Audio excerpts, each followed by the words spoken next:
When you're looking to buy a home, there's two ways you can start with the lender in terms of figuring out how much of a home you can afford. One is getting a pre-qualification, two is getting a pre-approval. Now, they both have their pros and they both kind of have their cons. And one is stronger than the other when you're presenting something to a particular group of people. But we're gonna get into in this video which scenario is best for you depending on where you're at in your life. So a pre-qualification is where you're simply contacting a lender, filling out an application, and the big major thing of it is that they've pulled your credit.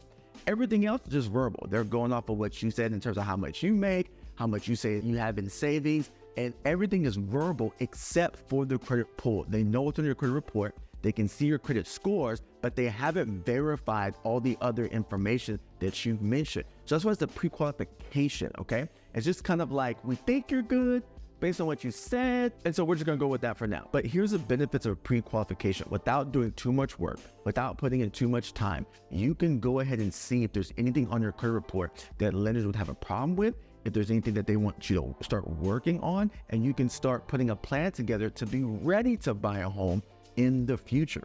Another good thing about a pre-qualification is getting an idea as far as what you would qualify for based on how much you currently make and based on your current debts that you have. Then it gives you an idea to start looking online and driving around and going to free open houses on the weekend to start getting an understanding as far as what price and budget you're gonna be working with and what type of homes that you may like, and start kind of building that criteria list. So that's on the pre-qualification side.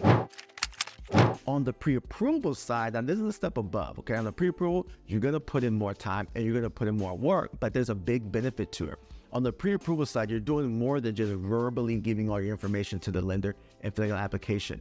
Yes, the lender is going to pull your credit and look at your credit scores, but they're also going to verify documents. They're going to ask for your bank statements. They're going to ask for your tax returns. They're going to get into it. And so by the time that they're done, they're going to say, yes, we not only pulled their credit, we not only received what they told us, but we have verified with documents to back up what they told us, and we give them a pre-approval based on what we have seen, not just what we have heard. One of the big pros of having a pre-approval is that you can actually start making offers to sellers and be considered very seriously with sellers in this kind of market. Now, back in 2015, 16, 17, I'll be honest with you, pre-qualifications were fine across the board, but then as the real estate market started taking that big upswing after 2019, then pre-approvals started becoming more and more needed with sellers just because of the amount of demand that they had for their homes. So my advice is, if you're more than 8 months plus from buying a home and you just want to see where you're at or see